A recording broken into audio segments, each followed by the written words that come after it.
Alaikum salam.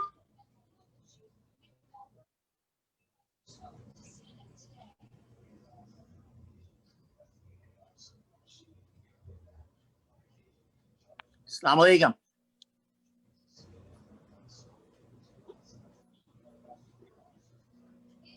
Assalamu alaikum. Peace and love, Brother Leroy. Oh, wa alaikum salam. Peace and love to you as well, sis. How you be? I'm well. Good. We all Good have to our hear. videos off because we're ready to go on. All right. Well, hopefully I'm being tuned in. I was having some difficulty. I don't know what was going on here. I'm like plugging away. Yeah. But I'm here now. Brother Leroy, we good to go. We live, so we good to go whenever you're ready. Alaikum salam, beloved. Okay, can I begin the intro? Yes, sir. You're on, Brother Leroy. Go ahead. So, All guys, right. it's 6:02. We're waiting on you, Brother Leroy. I'm ready.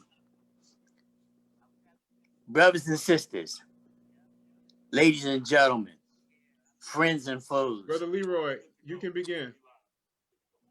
Brothers and sisters, ladies and gentlemen, friends and foes, family. I am your brother Leroy Muhammad. I had a little difficulty coming in tonight. I think this technology has taken its steps in trying to hinder us from, well, not just trying to hinder us, but I would say that at least, at the most, or at least, that there are challenges that are before us with technology, but we're going to forge forward. I'm grateful to be here. I'm grateful to say tonight, after 4 different sessions, that I am very happy to have participated with the brothers and sisters that I have participated with. We're moving on. And because of me being a little delayed in getting in this evening, I'm not going to belabor this much at all.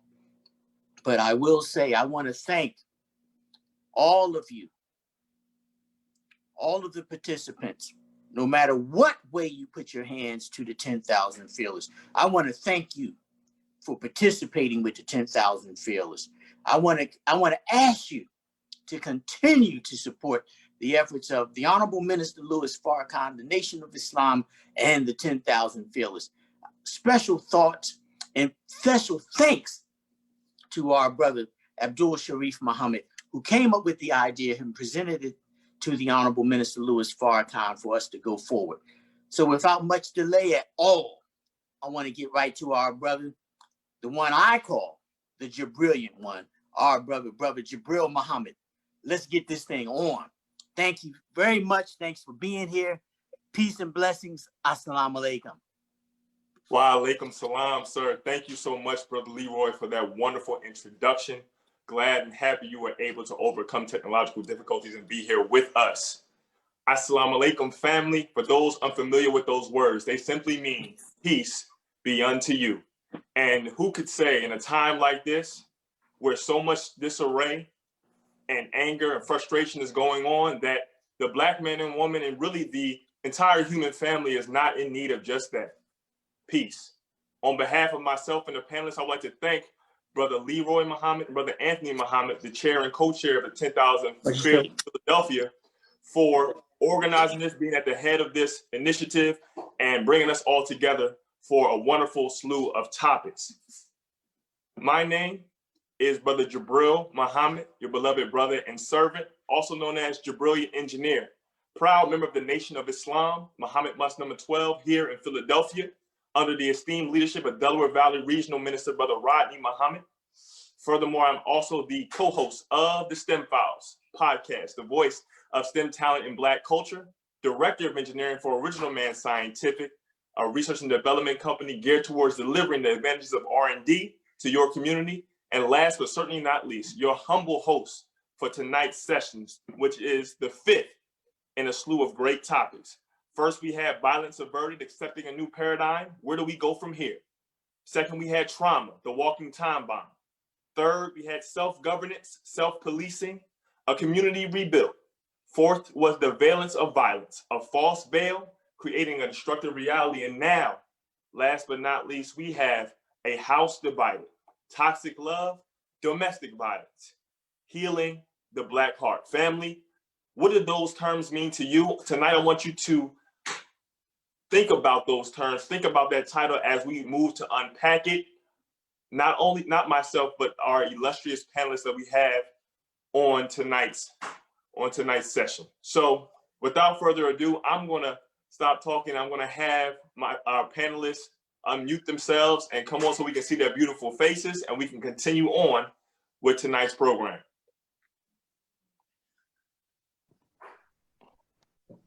All praise is due to Allah. All praise is due to Allah. So without further ado, just going straight down the line, I'm going to have everyone introduce themselves, what they do, and we will get it on and popping as we always do as the 10,000 Fearless. So we want to start with our sister Zuna Queen, aka Camille Bell. What's going on, Queen? Peace and love, family. I'm grateful to be here tonight on this Friday with you all. I would like to introduce myself. My name is Camille Bell. I also go by Zuna. I am a mother of 2 beautiful sons who are worthy of a better world. I am the owner and lead accountability partner at Answer the Bell. It's a peer counseling company. I am also a Navy vet. I am a community activist, freedom fighter, rebel.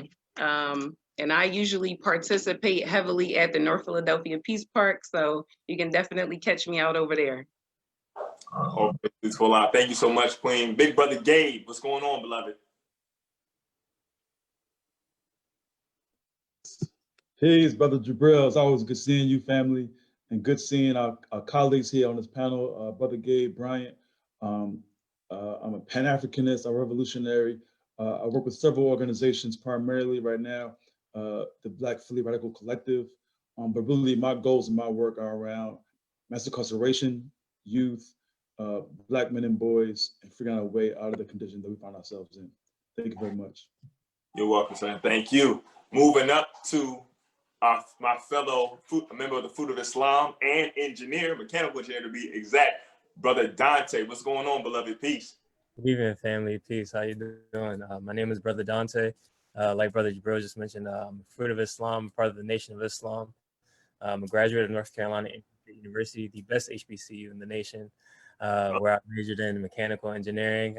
Been a part of numerous organizations, the American Society of Mechanical Engineers, National Society of Black Engineers, currently 10,000 Fearless, and a lot of my work really centers around really helping, as they call us, underrepresented minorities in STEM really matriculate through their education and really, really get a handle on technology and engineering. So.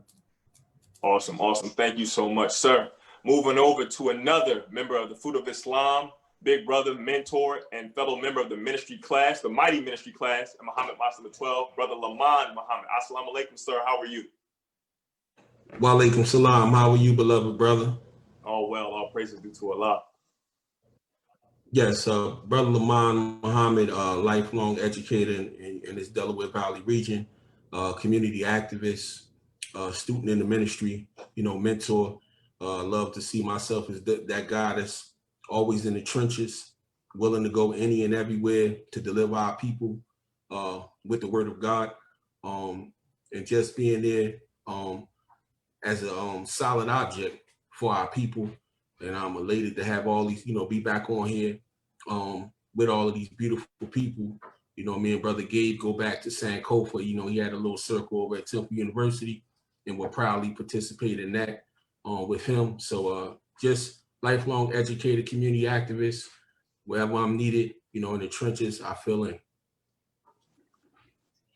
Thank you, sir. Praise to Allah. So, and as we started with the Queen, we're going to end with the Queen for introductions. Sister, member of the Muslim Girls Training and General Civilization class of Muhammad Mosque number 12, Sister Jasmine X. Assalamu alaikum. How are you, Queen? Wa alaikum assalam. Fine, sir. Praise be to Allah. I'm just happy to be here. Like you said, Sister Jasmine X, I was born and raised in Philadelphia, Temple University alumni, where I studied economics and religious studies. I'm an artist of both music and spoken word, community activist, and of course, proud member of the Nation of Islam, Muslim Girls in Training class. as well as a vanguard, a woman in the forefront, yes, sir, of the fight for our people, especially our young women. So happy to be here. Yes, ma'am. And always, as my wife does, to put the V's up for the Vanguard. Yeah. Yes, sir. Yes, ma'am. So, family, do y'all have it? Illustrious and humble panelists. Stay tuned as we go into today's topic with these dynamic people, unpacking it one question at a time. So, without further ado, we started with her first in introductions. We're going to go straight to her for our first question, Sister Camille. And before I go any further, I don't know if y'all can see, but I have a shirt on, Sister's new apparel line. It says energy plus intention equals effort. And if y'all have seen any of our sessions, we're going to do just that. We're going to have a lot of energy.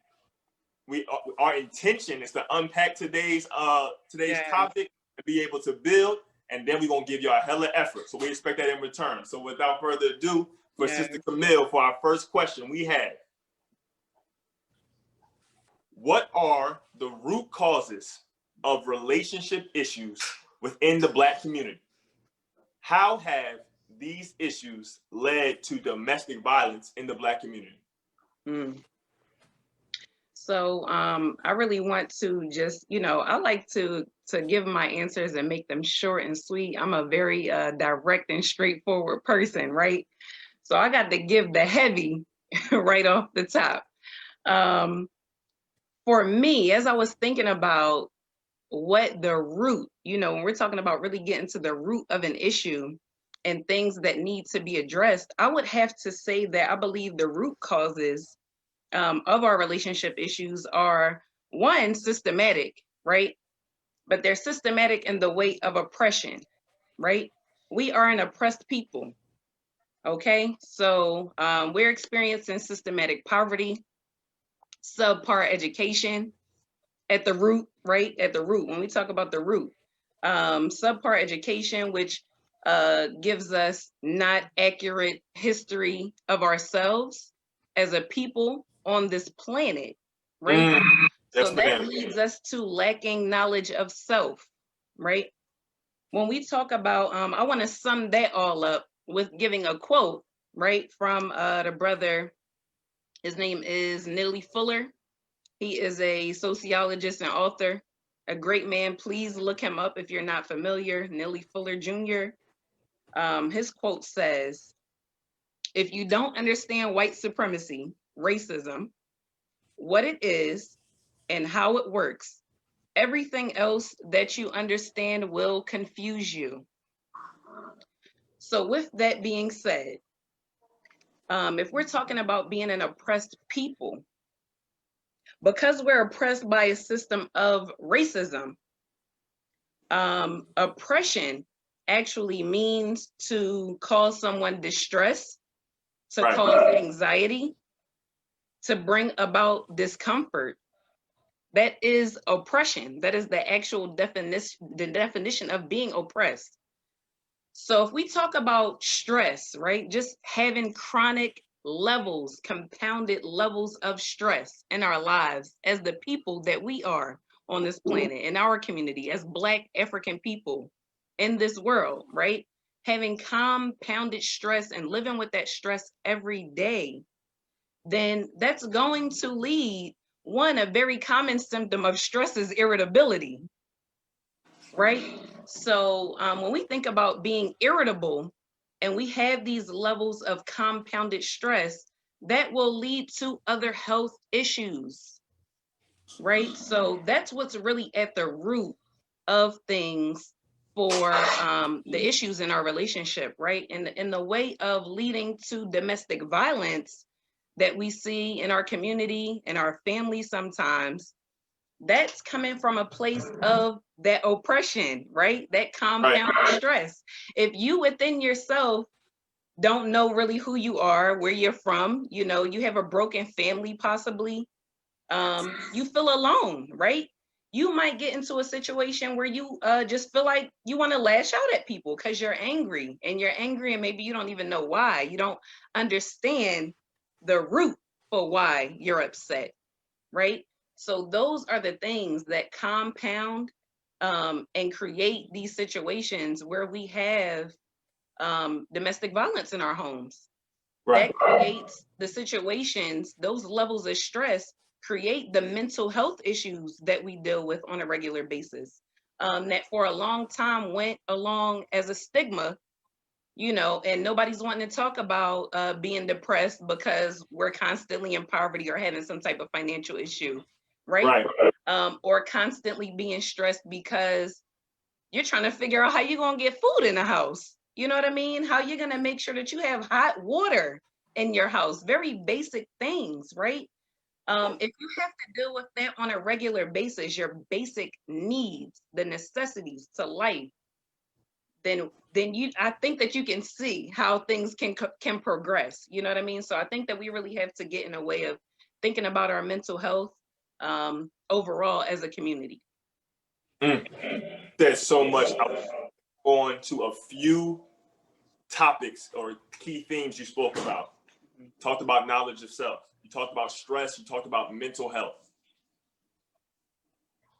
When we think about those things as it pertains to our community, we have suffered and continue to suffer what's known as identity theft.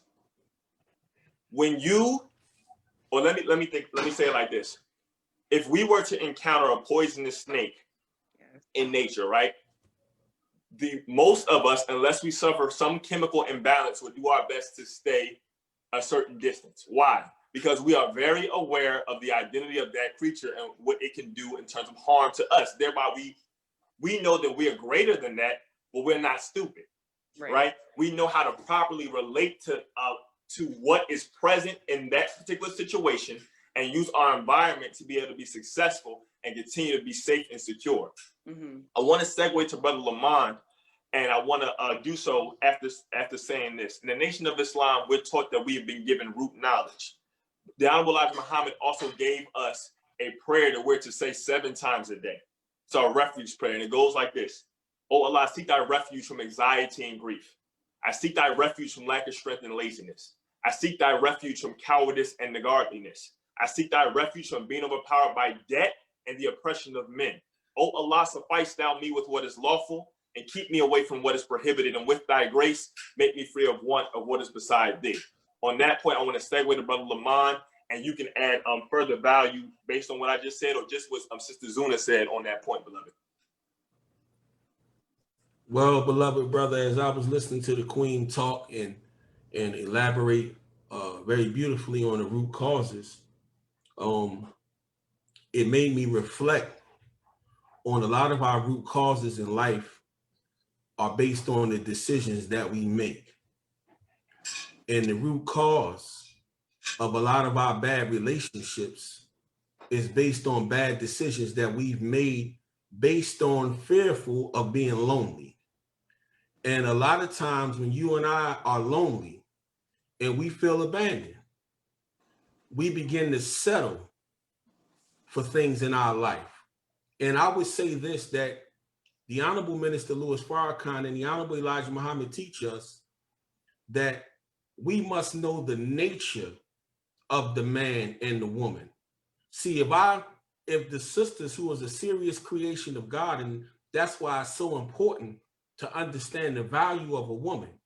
You're not looking at a bitch, you're looking at the second self of God.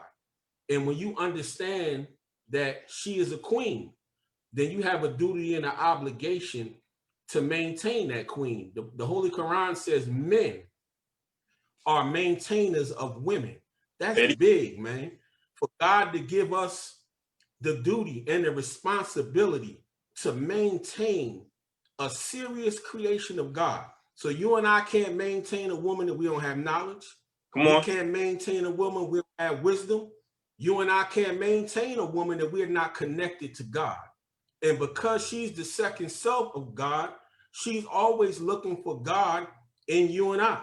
So the thing is that our relationships fail, one, because they're not rooted in God. Most of our relationships, and we be quite honest, are rooted in lust. I'm gonna say it again. A lot of our relationships are not rooted in God, and they're not rooted in love. They're rooted in lust, and they're rooted in what you can do to satisfy me temporarily. And we as men don't understand, and a lot of us don't understand that there's a difference between sex and intimacy. Come on. And so what has happened with us is that we want to go to the bedroom, but the bedroom is not the only room in the house. You got a living room, you got a prayer room, there's other rooms in the house that you should want to get to besides the bedroom. And the Honorable Minister Louis Farrakhan says this to us, that there's nothing wrong with sex. Sex was given by God for us to receive pleasure in the act of reproducing. But what Satan has done is he has made sex and promiscuity, and he has taken a natural thing and made it unnatural. So the minister said it's not nothing wrong with sex, it's the improper use of sex.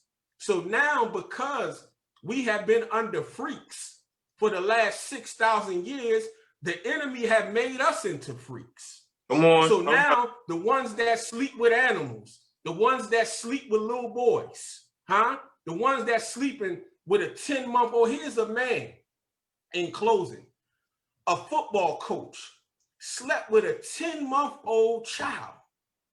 So we have become, as the minister teaches us, human swine, female swine and male swine. So because we've been up under a freak, we have become what the freak has taught us in the last 400 plus years. If the freak is a transgender, we become transgender. If the freak is a homosexual, we are homosexual. And that doesn't mean that if you're involved in that behavior, that you should be mistreated. But how is that kind of behavior productive when you and I are trying to build a nation? So the root cause of it is us not understanding each other's role and not having God in the relationship. It don't matter if you're in Islam, if you're in Christianity, if you're a Pan-Africanist, if you're a revolutionary, you should have some connection to the Creator, and you should want a mate that's connected to the Creator in some way. I don't want to be with no godless woman. You can have that. If you don't got no connection to God, you can go ahead with your fine self. Yes, sir. Yes, sir. Thank you so much. Can the church say amen, family? Can the church Yes, Brother Lamont. Amen. Sister Zuna, I'm starting it off, but Lamont hit it hard. You know, I love what he said, and as we talked about this male-female dichotomy, what he really said, family, can be extended to our relationships in general.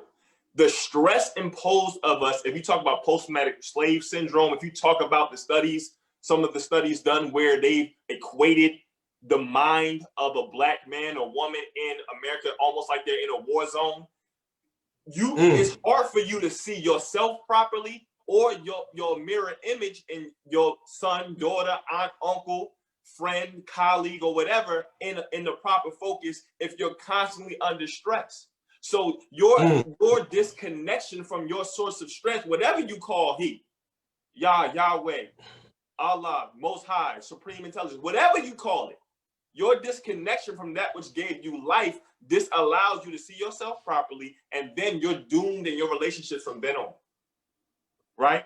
So as we segue and we continue in this dynamic discussion, we want to come to our sister Jasmine.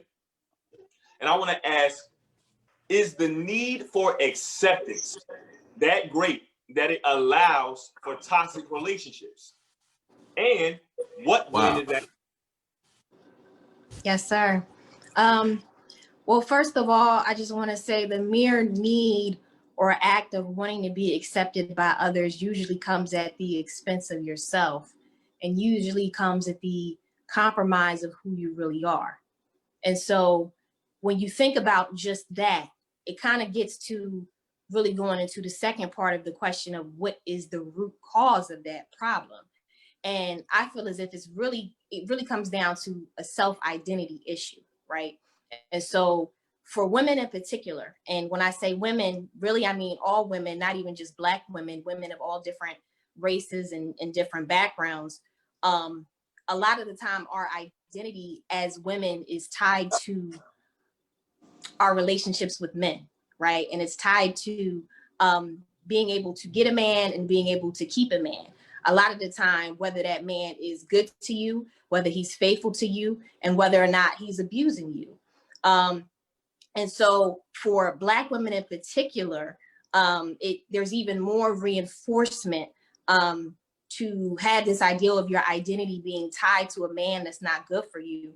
Not even just in your own mind because of things that you may have been taught through an upbringing, but also it could be from friends or your sisters or your mother telling you that, you know, seeing you're in a toxic relationship and telling you, well, you know what, maybe you should, you know, just try to work it out with him because at least you have a man, you know what I mean? Rather than worrying about, is he the right man for you? Come on. And what does that come from? A lot of it, as we know, is a domino effect of a lot of what we see in our community, because a lot of Black women that are motivated to say this to us feel as if that there might not be a lot of good Black men available. So try to keep the one that you have, regardless of if he's treating you right or not. Because of things such as maybe mass incarceration, a lot of our men are in prison, and maybe just in general, the demasculinization of the Black man in society, as there's a lot of Black men that just aren't fit or in a condition to even be with a Black woman. And it's very dangerous. You know, it's very dangerous to think that, you know, just because I have a man, you know what I mean, period, that I should just try to keep him regardless of what is going on and how he's treating me. And even to also think about it on a larger aspect, and not just talking about Black women, but Black women and Black men. When you talk about self-identity, period, when you don't know who you are, you can't really see yourself, right? And so when you can't really see yourself, there's a dependency that's built on the next person to see you for you, in a sense that you can't really just look in the mirror and see who you truly are. You're relying on someone else's lenses to look at yourself. And a lot of the time, those lenses are foggy, right? And so, for instance, if you're in a relationship and someone is abusing you or taking advantage of you, and they're constantly telling you you're nothing, you're not worthy, you don't deserve to be with someone better. You know what I mean? This is something that, because you don't know yourself, you're now taking in that information and learning it for yourself. And it goes into this cycle of you staying in a toxic relationship. And it's not just women, it could be Black men as well. There's a lot of Black women that could talk to their Black men as if they're dogs, you know, and call them out their name as well, and try to break their spirit down. And, you know, they internalize that as well. And so I feel as if a real solution to that is having, you know, more self-knowledge and really knowing yourself and being strong in your identity, and being strong in the relationship that you have to yourself. Because at the end of the day, you came into the world by yourself, you leave it by yourself. So in addition to the relationship that you have with God, the relationship that you had with yourself is the one that's not going anywhere, whether there's someone in your life or not. So, yes, sir. Thank you so much for that, Queen. You talked about a number of key things. I want to go back to you talking about having a man and struggling with that man, even though you know he may not be good for you. I want to talk about something I had raised in a previous session. We talked about the man versus the male. If we understand the example put before us through scripture, through our history of God, is really what a true alpha male is. The true man is. The true man and woman, if we understand, should, the criterion, if you will, that or standard that you should hold yourself to. So if you're not at least striving in some way, shape, or form, what you have is a male. You have an underdeveloped human being or underdeveloped man. That doesn't necessarily mean he's not good. It means he's not yet what he needs to be in any of his relationships. So going back to acceptance, you know, the Holy Quran talks about, you know, and vision comprehended him not. And that is more to that, but a lot of Muslims in the community they use that to assert that, you know, we can't see God. And we know we in the Nation of Islam talk about God as a man. And I bring that up because when you look at any one of us, you look at it in any relationship, any human being, can you honestly say you comprehend that person fully? Absolutely not. When you see me, all you see is a tall, dark, handsome man. You don't know if I'm a good human being. You don't know if I'm a bad human being. You don't know if I put my hands on my wife or not.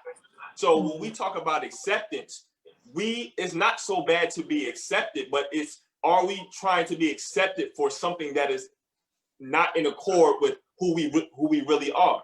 We're not the bad boy. We're the one who likes to open the door for the sister and likes to be the quote unquote corny male, right? But that's the real us. So in that acceptance, what are we being accepted for, and is that in accord with who we truly are, who we're truly striving to be? But I want to open that up. Anybody have anything to go after sis on that point?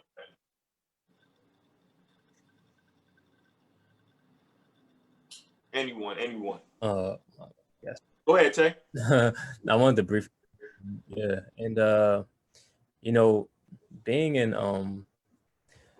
college, you really experience a lot of different things, because when you're in an environment like that, or I guess just in school in general, you know, there's constantly a push to kind of want to be like everyone else. And the reason why I say that is because usually when you're in a peer group, or when you're in a lot of people that's around your age, you know, it's human nature to want to be accepted. Like I think we should mention that's a natural thing for humans to feel.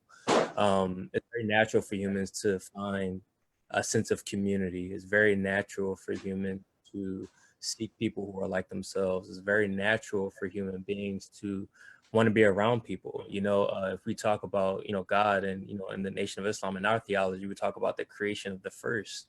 And one of the things that he felt was he was lonely, you know, and if you really stop for a moment and really think about that concept of, you know, someone, you know, creating themselves, and they being the only one, being the only one in this vast big space of just nothingness. There is just them there.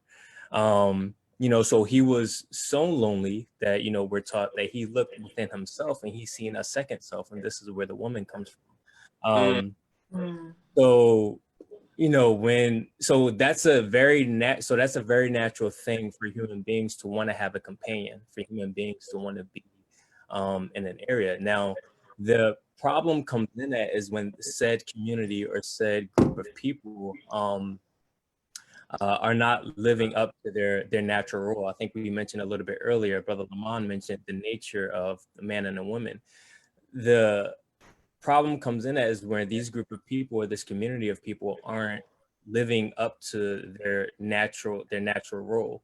I was listening to Minister Farrakhan yesterday, and I was listening to, it was a lecture. He was talking about what is a father, and in that lecture he mentioned that, you know, really the entire Bible is really all inside of Genesis, but the word Genesis, you have the word gene, and when you decode gene, you really see the potential of that particular human being.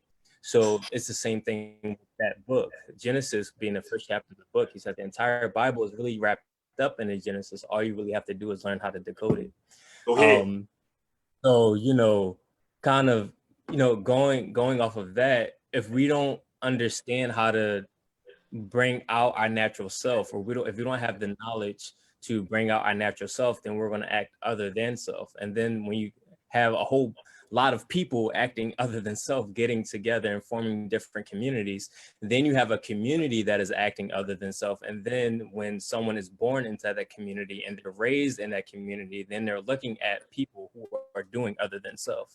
So, you know, it's really that question of nature versus nurture. But the Honorable Minister Louis Farrakhan said that, you know, no matter how much of good is in you that is of nature, if you are put in a wrong environment, then you are going to take on the color of your environment.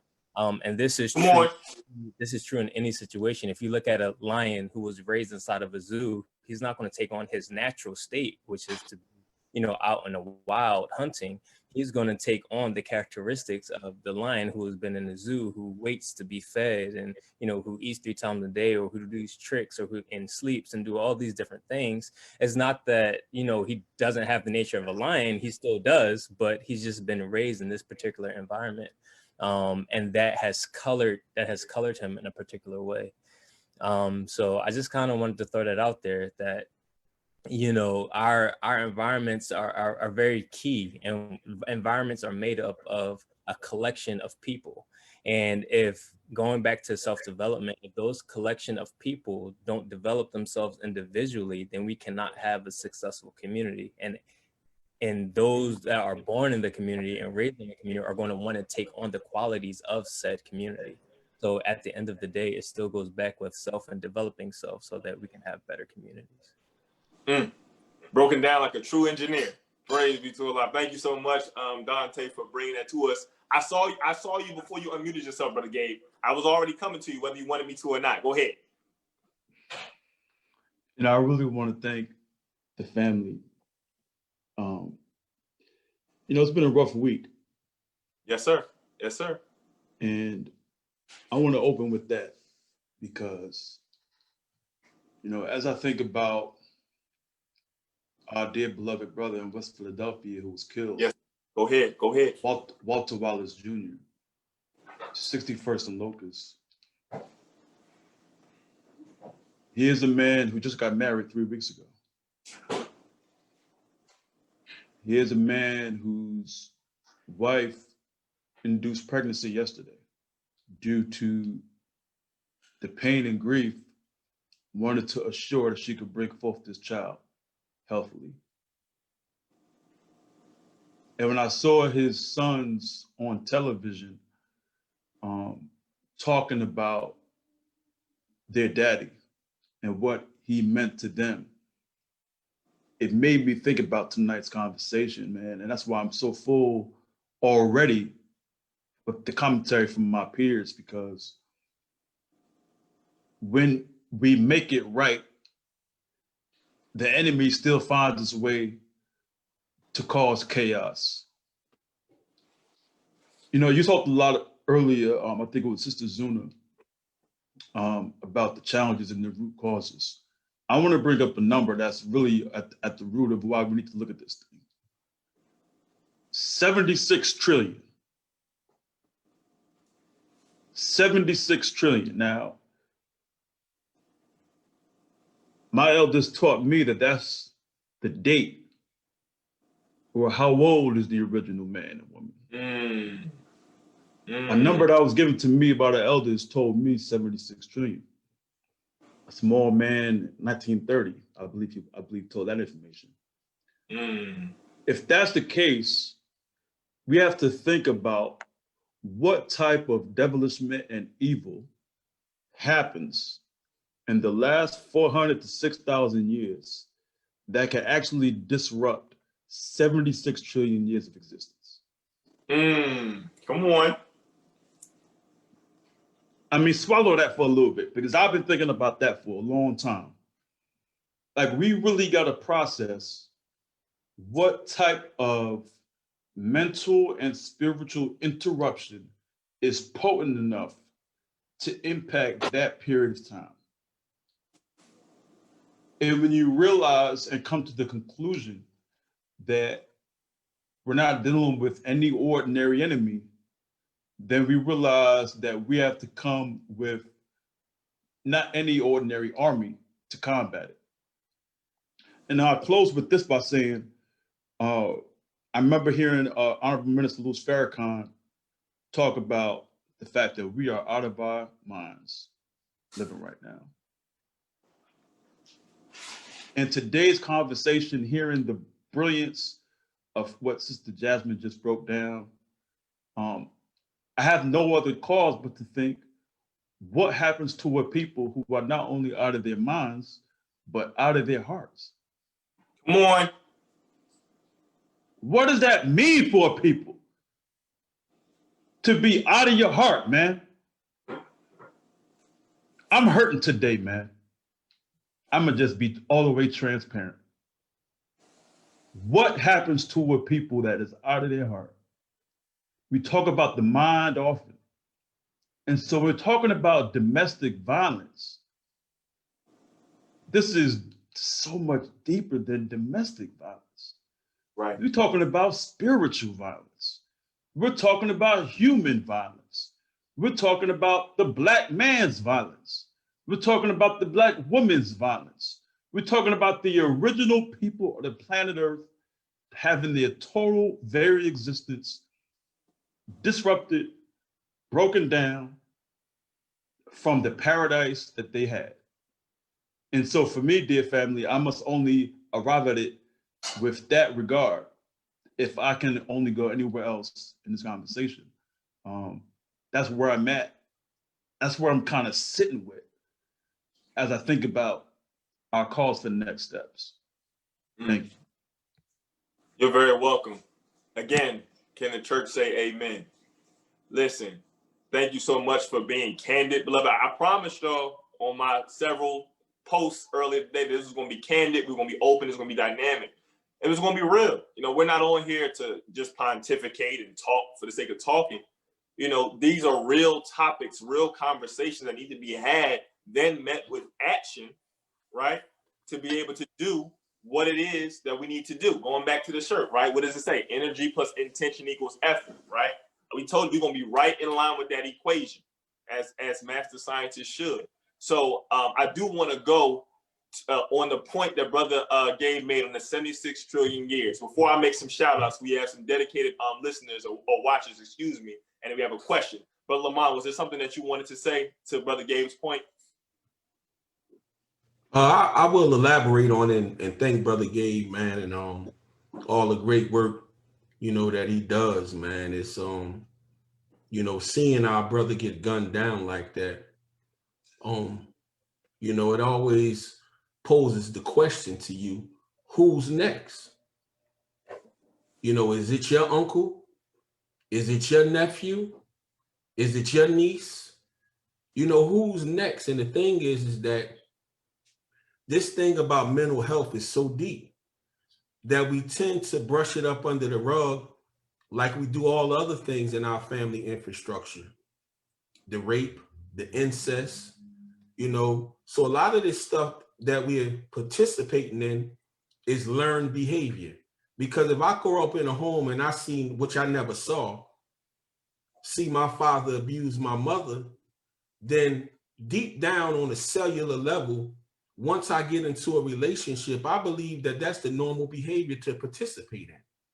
If a woman has been raped by her father or her brother sneaking in her room or her uncle, then she feels as though that the only way that she can get compatibility or acceptance by a man is to give herself over to that man.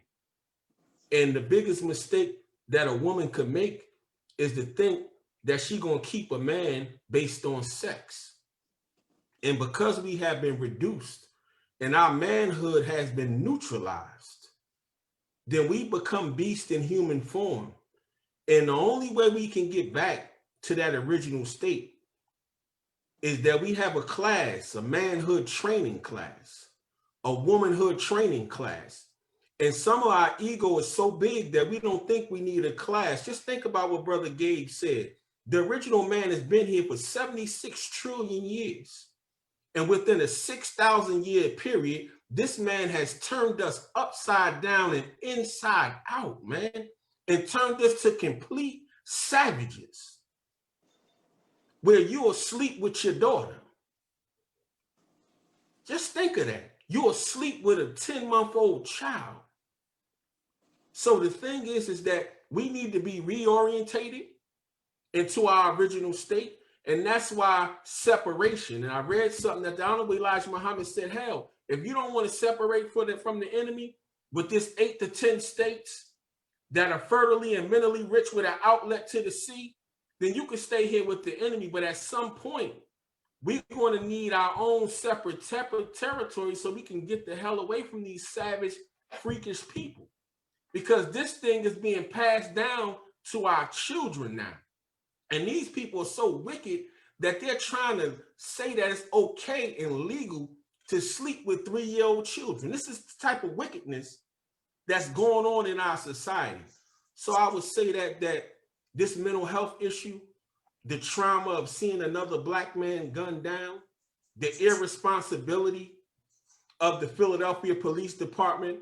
I love our sister Danielle Outlaw, but I'm not letting her off the hook. Because when she was being questioned, Some of them questions she gave was poor answers. How do you have millions of dollars in a city and only have one behavior specialist person in the room to accept calls when somebody is mentally challenged? What the hell is wrong with us, man? You got all of this money in the city of Philadelphia, and you got one behavior specialist person assigned to the police department, and that particular person was not working. So it's unexcusable, it's sad, but it's the reality of what we're dealing with. And that's why people need to listen when we say defund the police. We're not saying get rid of the police, but hell, why should we keep on funding the police 20, 30, $40 million and they gunning us down and killing us in all the major cities in the country? Hell, give us 5 to 10% of that budget and invest that budget in suicide awareness and mental health and conflict resolution. Give us some of that money, because if you're not going to train your officers and they don't know how to work in the hood, it's obvious when you look at the video. We don't need them to release the body camera. We already saw what happened. It wasn't protect and serve, it was kill and destroy. So what we need to look at the body camera for, and those 2 white cowards that was called to the scene was scared to death. And if you scared, you shouldn't even want to work in a police department, because part of our training, see, that's why our training is FOI is so important, because we know when we go into a certain terrain, we know when our Honorable Minister Louis Farrakhan is around that we putting our life on the line. And if you ain't willing to police our community in the right kind of way, then don't even sign up for the police department. Those 2 jokers were scared to death. So, brother, I feel Brother Gabe's pain, but I'm thankful to Allah for the training I have received and we have received. And a lot more men need to come get this training, regardless of what your religious denomination is. You need to be made in a class, a manhood class that can make you into a God. Point blank, period. Because a man that's a God will not tolerate nobody infringing in his territory without giving the proper response. Praises due to Allah, family. Thank you so much, Brother Lamont. I'm proud and thankful for this training as well. I know Brother Dante is. All praise due to Allah. Family, just clearing words, right? Why y'all throwing around the word God? How is man God? We know God is just one possessing power and force. We are not the supreme being. We are his children. So what happens when we grow up as those who are the original people? That's what we're talking about today. Thank y'all so much. I want to give a few shout outs to our audience members. Thank y'all for rocking with us and giving us your questions. Big shout out to Christine Jackson, Brother Enrico X Ikemba, Mumani Ojore, Brother David Hassan, the over our orientation class, and Muhammad Mas number 12 for the brother side. I want to give a special shout out to Ricky Lloyd O'Connor, and my former African-American history teacher at George Washington Carver High School of Engineering and Science, still going strong, Brother Ernest Milton. We have a question from Brother David Hassan. He says, and this is open for the panelists, on the topic of sexism and gender wars, should the bond within gender be stronger than the bond of family unit? Is it better to be independent or interdependent? I'm gonna say that one more time. On the topic of sexism and gender wars, should the bond within gender be stronger than the bond of family unit? Is it better to be independent or interdependent? And this is open for the floor.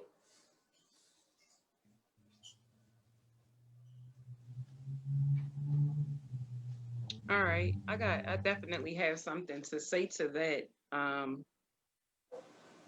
I feel like, for one, we need to stop feeding into gender wars, or however that looks, right? Right.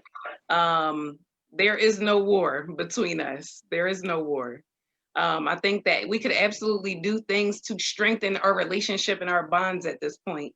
But family is number one overall. It's no reason to separate in that way, because that's how we actually relate to one another. Me as a woman, as a mother in my household, as a wife, that's how I relate to the men around me, right? So that I don't think that we can separate that and be leading with me being a woman. You know what I mean? That's not, I relate to my family as a woman. So I think that we need to definitely do better in that area of whatever is supposed to be going on, you know, and breaking the bonds in our family. Right. Right. Yes, ma'am. Thank you so much for bringing that up. You know, it's all over social media, and I feel like, and correct anybody else if you want to elaborate on this. Like, let me know if you feel this way. Whenever there's a topic in our community, and we seem to be kind of mostly aligned, you know what I'm saying, in something that affects us as a people, here comes some little sly comment about black men versus black women. Black men are the white men of the black community, or like just these things. And we know, we go back to the Million Man March, right? We knew why the Honorable Minister Farrakhan called us as men, and we had failed our communities, our women, our children, our communities, right? But I think a lot of times these little like pseudo woke arguments creep into our major movements and corrupt them from the inside out. And I think we should really stop doing that, because we have to operate more as a military. We have to understand that we can do things behind closed doors and align and get something for self, the same way with these religious differences. We don't have to keep debating and doing all that stuff, because honestly, when we become free, it's still going to exist, whether you call yourself this or that, but we all going to be eating. So my thing is, let's tackle what's most important and then do all the other things on the back end. Or, as we also know, how about we fix our brother or sister's collar or coattail behind closed doors and stop airing each other out on social media. That's all I had to say on that. But thank you, Sister Zuna, so much. And I'm seeing Sister Jasmine, do you have a point on that you want to share?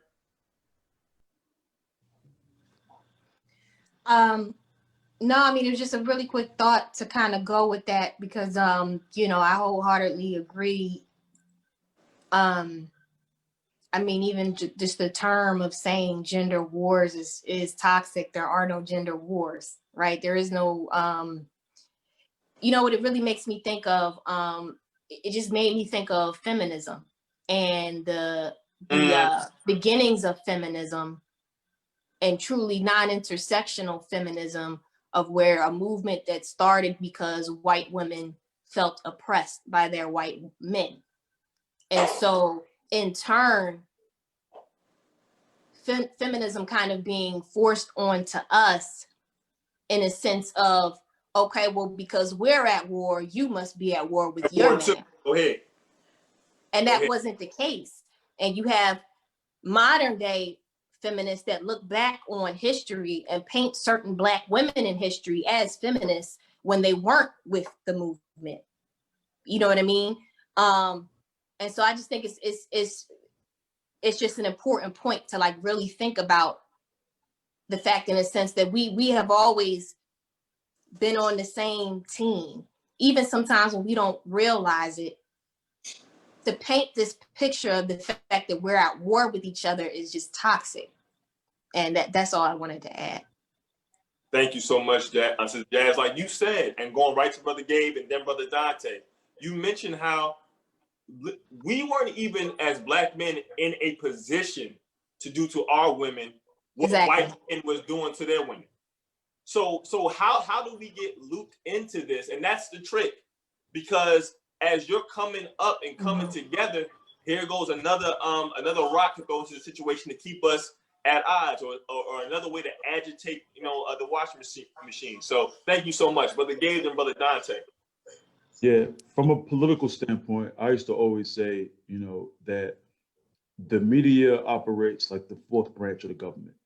Go ahead. In the ways that it employs certain messages, ideas, and thoughts. Now, in this current context, I would go as far as to say social media has become perhaps 4B or 5 branch of the government. And I say that because I feel like there's all this assaults of images, the autoplays of violence, the rampant, bots who will, as you said so eloquently, Jasmine, share these toxic images on our Twitter feeds, on our Facebook timelines, on our IG pages. All of it is done, not to actually not to empower us, right? Not to enrich, not to strengthen, but as you said, to kind of have us scattered and, hamsters in the wheel around the same conversations and not growing in our love. And I really want to say growing in our love, because that's really what we need tonight. We're talking about a house divided. And what does that mean to have a house divided? I mean, for me, a house divided, to the person's question, it speaks to that, right? This gender war question, right? I don't believe that we are in a gender war. Damn it, we being warred on. That's the war. You know what I mean? Like, let's be very clear about the language, and let's be very clear about what's really happening.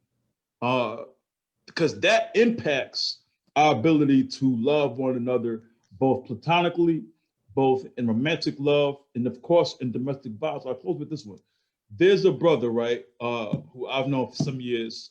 Again, I work in mental health. Just as we think about solutions, he was a friend of a friend, and he actually was caught up in some domestic violence situations as far as him being the abuser. He's gone through the appropriate, therapy and counseling to have him work through that question, a lot of anger management issues. And to this day, on his cell phone, I've told him, I said, look, man, if you're ever in a moment of crisis, and he knows what crisis is, his partner is saying something and he finds himself getting riled up, I say, call me immediately. Right. Call me immediately. I don't care where you are. If you're in the car, pull over. If you're on a job, if you're on a regional rail, if you want a sub, if you want an L, if you're walking down the street, if you're just in the house, I don't care. I've gotten calls at 3:45 a.m. Yo, but okay, can you talk real quick? Yeah, I could talk. Go ahead. I already know what it's about. He's walking around probably in a circle, probably in this basement, because he don't went from the upstairs to downstairs. But the point that I'm raising this with, right? And I'll stay on the phone for as long as he needs to calm him down. And he's good. And he's working through it. And the good thing is he hasn't had to call me in over a year. Come on. Which is a good sign of growth. It's a great sign of growth. Thank you for the applause, because it's not applause for me, it's applause for him. Right? That's his journey of growing into his where he needs to be up here, his mental health. I raised that because here's a man willing to do whatever he had to do to keep his unit together. Right. See, she didn't know necessarily about all the old situations. I mean, he told her a little bit, but see, she wasn't around initially. This is a new woman. You follow me? Right. But he understood the pain and the anger and the anxiety and the emotional, just his lack of well-being that he was still stepping into that relationship with. And so he had to understand for himself, how do I do everything in my will to make sure that I don't mess this up? Right. I can't harm this woman. I can't harm myself. I can't do it. So please, Gabe, please pick up the phone when I call you, because it's going to help me. It's going to keep my house together. Right. It's going to keep my house unified and united. Yes, sir. And so the fact that he hasn't called me in over a year, I'm reminded of the success and the victories in our community if we just commit to having a united house and a strong and empowered heart. Mm. Again, can the church say amen? Thank you so much, Brother Gabe. I'm coming straight to Dante, but I must admit, family, I'm a very sensitive brother. I tend to, when I meet passion with passion, a lot of times I can hear in your voice, Brother Gabe, the trial that brother went through and how much it meant to you. Not only that he came through it, but you were able to assist him in that regard. See, we don't talk about the importance of our love for one another as men. This is not nothing funny, per se, or you know, we're not talking about a homosexual relationship per se. We're talking about just as men being there for one another, like our spouses or like, you know, our women cannot. They have a certain presence that we need, but we as men have another one that's important for us to get through. So thank you so much, Brother Gabe, Brother Dante, and then we're gonna go to another question from our audience. Yes, sir. You know, Brother Gabe mentioned something very interesting when he said, you know, we're being warred on. And I wanted to touch on that a little bit because I think going back to Brother David's question about, you know, this war that we're having within our community, more specifically men versus women. You know, the Honorable Minister Louis Farrakhan, he's, you know, he usually he describes an experience where he received pretty much instructions from his father, the Honorable Minister, the Most Honorable Elijah Muhammad. And, you know, a part of that was a warning that America was going to go to war. And he didn't really know who the war was with, but over time he realized that it was a war against certain countries in the Middle East. But as he developed in his knowledge, he also realized that the war was against Black youth in America. And you know, when we're talking about a war, it's so funny. I was talking to a friend of mine probably about a week and some change ago, and I refer to, like, you know, the government or you know Caucasians in high places as like the enemy. And he was like, well, why do you think that you know white people are the enemy? And when he said that to me, like, it really kind of like caused me to think, and I was just like, wow, like our people really don't understand that we are technically at war. And you know, that's on all different kinds of levels. When you talk about a people who have been treated and oppressed the way that we have for the past 460 years, that's nothing short of war. You know, war, you don't stop until your enemy is completely destroyed. Even in some cases, when you're at war, you know, you may accept a surrender, but when you think about a people who don't even know that they're at war, that's a whole different sort of concept, because the overarching goal is to make sure that we don't survive.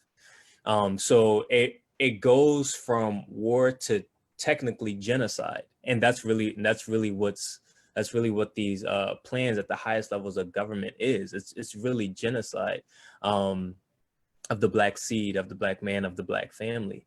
So when you look at our 460-year history inside of this country, you see certain genocidal tactics, and a part of that genocidal tactics was attack on the Black family, because you can't have a successful nation if you don't have a successful family. So when you look at the family unit and you understand that there are certain roles that exist inside of that family unit in order for a family to function properly, I like to think about it. My engineering mind, I like to think about it in terms of, like, you know, manufacturing. If you've ever been in a manufacturing plant, you have a product that a certain manufacturer produces or that they assemble. And each particular assembly line or each line, they have a particular function. So this line does this explicitly. It may do 2 or 3 different things, but this is its function. This is that function over there. This part of the plant has this particular function. This plant over there does that. That's its particular function. And at the end of the day, if every machine, if every part of the plant does its function, then at the end you will have a successful product that is assembled, and you can then ship it off to your customer. If we think about the family unit as the same thing, if you have each individual inside of a family, a mother, a father, children, a grandmother, grandfather, etc., and each one understands its particular function, then that assembly, that family unit will be successful. That family unit will run efficiently. That family unit will carry on throughout time.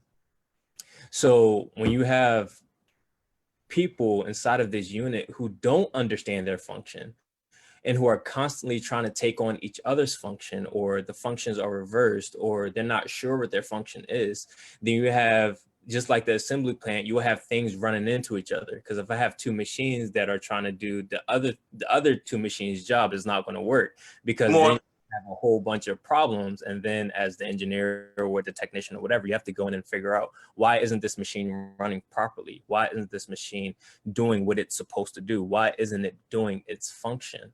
So, you know, in war, the idea is, okay, if I can cause the other nation, the other people, or the other person who I am going to war with, if I can cause them to make a mistake, if I can cause them to look left when, you know, I'm right, if I can cause, you know, a part of their machine to malfunction, I can go in and I can divide and conquer, I can take over and I can win the war.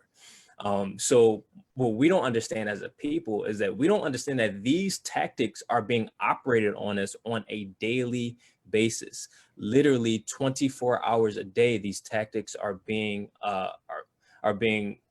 operated on us. So when we talk about, you know, our internal wars inside of our communities, inside of our culture, these are imposed things. These are things that are occurring because someone else is going to war with us. And, you know, it's constantly referred to as the hidden hand, you know, the hand that we don't see. When we ask, oh, how did all these guns get inside of our community? You know, it didn't pop up there. You see what I'm saying? Our brothers and our sisters didn't go over to Afghanistan or Iraq to get, you know, AK-47s and all this extra stuff. Right. That's right. It doesn't haphazardly happen. It's not by magic, right?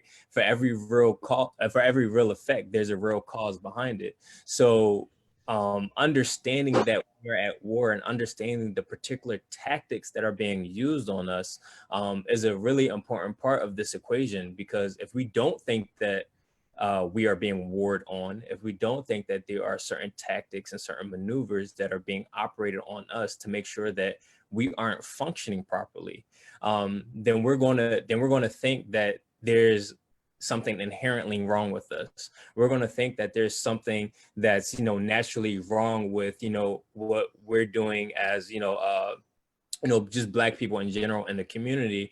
And, you know, it's not necessarily that there's something inherently wrong with you. You are made in the reflection of God. There's nothing inherently wrong with you. You're being warred on, and you don't know that you're being warred on. So because you don't know that, then you're not operating in your natural function. Therefore, your family isn't operating in its function, because everybody is out of sync. Everybody isn't acting in accord to their nature. We talked about that a little bit earlier. So, you know, just kind of, you know, going back to Brother David's question, you know, yeah, we are warring on each other. You see what I'm saying? Only because there's an external force that's acting upon us that we're not necessarily aware of. And the more we become aware of ourselves and we become aware of, you know, who is doing this warring against us in our community, the better we'll be able to fight back. You see what I'm saying? In war, you have, you know, defensive maneuvers and you have offensive maneuvers. Well, if you don't even know that you're in war, you don't even know how to defend yourself. You see what I'm saying? Because you so busy looking up in the sky, the person is down on earth doing everything that he wants to do to you. But once you become aware of the war that you're operating in, then you're able to start calculating on certain things. Okay, well, I know that this is their intent. I know that this is what they're trying to do. So how do I defend against that? How do I defend my family against that? How do I defend our unit against that? And how do I start operating in the proper function that we're supposed to operate in? So understanding the war is very, very important when we talk about especially male and female relationships in a family unit. Thanks so much, Dante. That you said a lot, definitely. I love how you broke that down systematically. I love having that engineering voice, you know, being the host, you know, not being necessarily offered that. I love that you're present. You know, to the end of Brother David's question, as we move on to our next question, he talked about that independence and interdependence. And I think what you all have been talking about is really, as the family unit, if you really shore up your independence, your identity as a community, your identity as a family, you allow yourself to truly be interdependent, because you can only be interdependent if you're able to give a certain level of value. If you don't know self, if you have not worked on some internal demons and issues you have as a person, as an individual, as a family unit, then to be interdependent is really impossible for you, truly. Or you'll definitely, instead of adding value, you'll take away. And now that I want to go into our next question from Brother Ernest Milton, he said, this culture teaches us to value individualism above all else, and that includes relationships. Would it be correct to say that American culture has caused us to go astray? I think we definitely unpack that some. Does anyone want to speak to that really quickly?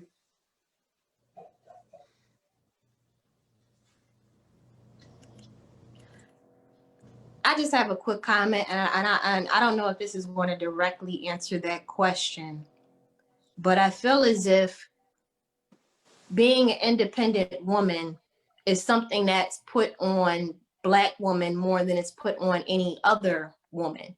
And so even though in America, like brother said, there is a culture of individualism, there's even more of it enforced onto Black women, in a sense that men are providers, like Brother Lamont was saying earlier. Men are the maintainers of women, but it's gotten to the point where we are, and we have expected of ourselves, and society has expected of us to provide for ourselves, and a lot of the time to provide for the Black man. So the role has reversed. And we know that it's systematic. We know that it's systematic in the oppression that the Black man has received in society. And a lot of the times Black women do turn out to be more educated. A lot of the time Black women do turn out to make more monetarily than the Black man. But at the same time, in addition to the fact that it's not a accident that Black women looking to get certain benefits from the government, a Black man being in the home is a problem. So I just feel as if getting back to, what Brother Dante was just saying about really coming down to nature. It's not in our nature to be independent, period. It's in our nature to be dependent or interdependent on our family unit and dependent on the man. And so the toxic nature of that's been imposed on us has really broken us down as women. It's taxed us, and it's caused us to not really hold our men to any standard, or to the standard in which we should hold them at. As if we did hold them to that standard, a nation can rise no higher than its woman, but the woman thus has to raise her standard, which then raises the man at the same time. So I don't know if I necessarily answered that question in that comment, but it kind of led me to those thoughts. You definitely did. You brought out a within the conversation. That strong, independent Black woman. See, it's not that you're not strong. It's not that you're not independent, but it's almost like a defense mechanism. Going back to the law of cause and effect that Brother Dante so eloquently talked about. There's a reason why we hear our Black women tell themselves that. It's like an affirmation. Like you wake up, I'm great. You know what I'm saying? I'm a god. I'm gonna kill it today. I'm not this, I am that. See, why, like I said, why is it that we don't necessarily hear that for other members of the human family, right? It seems to be more okay for women in other communities to not wholeheartedly, but depend on, be at home as a woman, not to say that it's your place as your base as a woman, as we're taught in the Nation of Islam, right? But see, you get into the money, you doing any and everything as a strong, independent woman. I don't need a man. Yes, you do. And you really want one. But see, you don't want a male. You want a man. And a real man, see, a real man is going to bring out of you that real woman. And I'm telling you from experience, you know what I'm saying? As a striving man, I bear witness to times where my wife, when I do what I need to do, takes care of me, all praises due to Allah. And when I'm struggling, she lets me know. And that shores me up, and we should help to sharpen each other in this beautiful union known as marriage. So I just wanted to say that very quickly. And I wanted to pose another question before we get to our final scheduled one. We're using this term and this word toxic. me and Brother Gabe, we talked about in a previous session, the power of imagery, the power of language, the power of words. Why is it so important that we understand less than ideal or destructive relationships as toxic? What is it about that word and its connotation and even its direct denotation that lets us to know that this is something adverse to our success? Yeah. You know, because of the human mind, we make choices. And one of the things that Brother Lamont said, Brother Dante emphasized, is the idea that sometimes we make choices that are harmful to us. What does that mean? You could put something in front of a dog or a cat, and if it makes that dog or cat sick, that dog or cat is never going to touch it again. If it even smells it, it's going to run away the opposite direction. The opposite can happen for us. We will, because our mind is so concentrated, we're able to take in something that's even harmful and even consider the possibility of taking part in that activity again. What's been so toxic about our experience and our relationships is that we haven't found a way in which to be spiritually mature enough to accept the healing that is a duly requirement of ongoing growth, ongoing support, and ongoing consolation. I'm talking about real concise and precise spiritual maturity that allows for a healing that is ongoing, that is what people consider as a personal level of investment in their lives. So when the toxic piece comes in, it's to, I think Jasmine kind of alluded to it earlier, talking about, you know, with some Black women thinking, you know what, if I need to hold on to this man, because if I don't, there's that out there, so I'm gonna just keep this here. Our expectations have been laden with doubt. You know, our expectations have been torn asunder. The possibility of, you know, I could live in the ways that the Most High wanted me to live, that dream has been torn. And now this toxicity has continued into my brain through the media, through the television, through the imagery, through the magazines, through the social media, through your girlfriend, through your boyfriend, the colleague on the job, running their mouth. You know, so we got all of this stuff happening. You're hearing people, you see people fight on the train, on the bus, on the block. And so all that enters your mind. And that's why it's so valuable, family, to see images and to have examples. You know, I really thank the Most High for our brother on the panel, our dear beloved brother Lamont, who's able to share his pictures of him and his lady after decades of love. I'm talking about decades of love. Go ahead. Not to say that it's all perfect. We know it's not all perfect. We know what's not always rainbows and sunshine and ice cream and candy. You know what I'm talking about?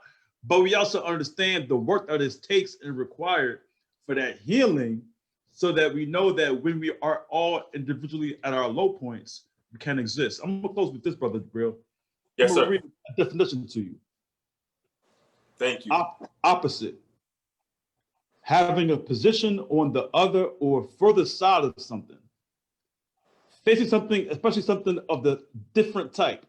Number two, diametrically different or a contrary kind. I've never been comfortable, family, with the terminology opposite sex.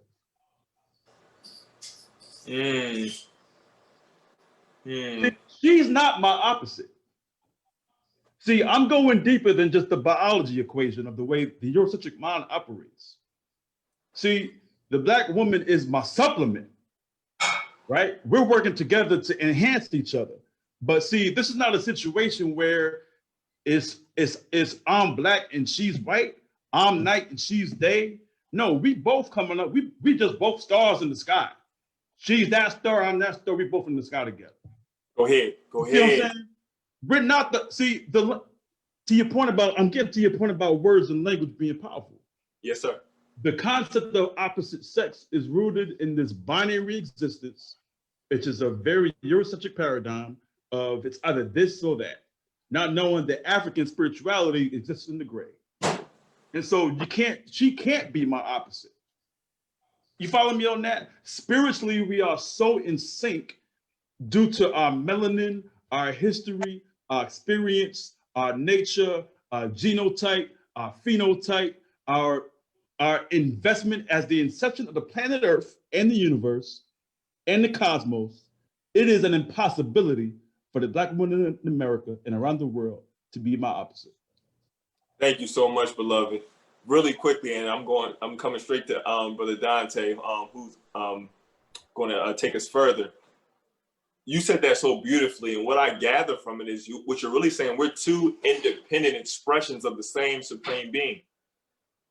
We're taught in Nation of Islam the male is not like the female, which is true, right? When you talk about the opposite sex being diametrically opposed, right, on the opposite side, just because we are different does not necessarily mean we are opposite, right? Like you mentioned the stars and everything. We have specific natures within the grand nature, right? Which is why we have our sparring matches at times intellectually, hopefully not physically, you know what I'm saying, even emotionally as men to women, because we're not the same.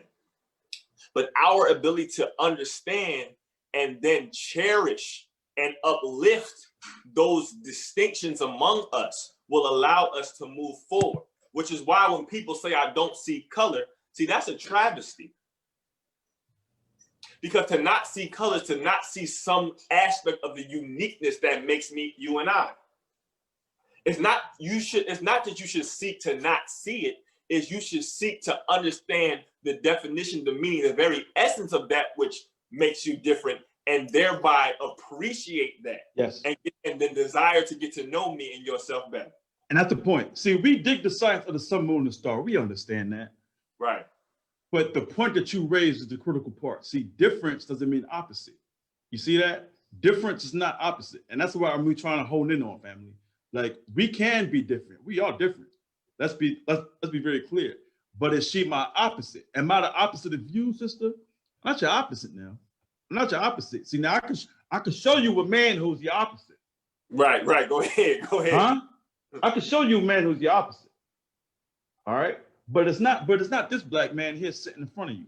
And so I think that's where we can, that's where the distinction causes. Yes, we're different. And actually the difference is very important to your point about the sun and the moon and the differences in the ways in which the earth responds to it. But I think that the most important thing for me to the family's question is, listen, all I want to say is, family, whatever we can do to keep our house united and not divided, let's do it. And if y'all want to reach out and if y'all have questions, contact our sister Zuna, answer the bell so that she can provide some counseling for the family. I mean, we are here not only to build, as the brother Jabril said, but we are actually have specific resources. The sister Zuna is changing lives every day here in the city of Philadelphia. You know what I mean? Please contact our dear sister because she's doing some work that is so needed right now in this moment of crisis and tribulation. So please contact the family. Let's get involved. Let's keep building. Yes, sir. Going straight to Brother Dante. Quick shout out to Sister Lorraine Muhammad. Shout out again to Kimba Bomani Ojure. She said, I forget if it's here. She excuse me.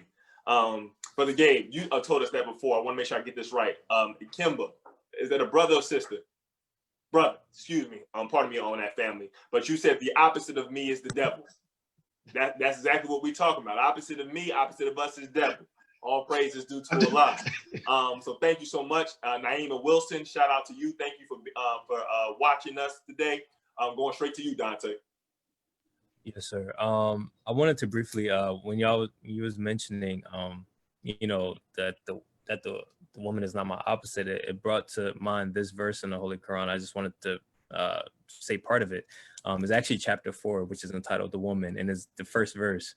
In the name of Allah, the merciful, O people, keep your duty to your Lord who created you from a single being and created its mate of the same kind and spread from these two many men and women. And, I thought that was interesting, going back to the previous question, talking about American culture. And, a lot of us don't realize that American culture or even European culture is toxic to Black men and women. That's that's a fact that we have to understand, that European culture is naturally toxic to us. It's the mindset is literally opposite to how we view things. Brother Gabe mentioned this earlier. You know, a lot of our Afrocentric beliefs was about holistic, being one, being unified with not just, you know, ourselves and others, but being unified with creation. It's all one. It's all one mind.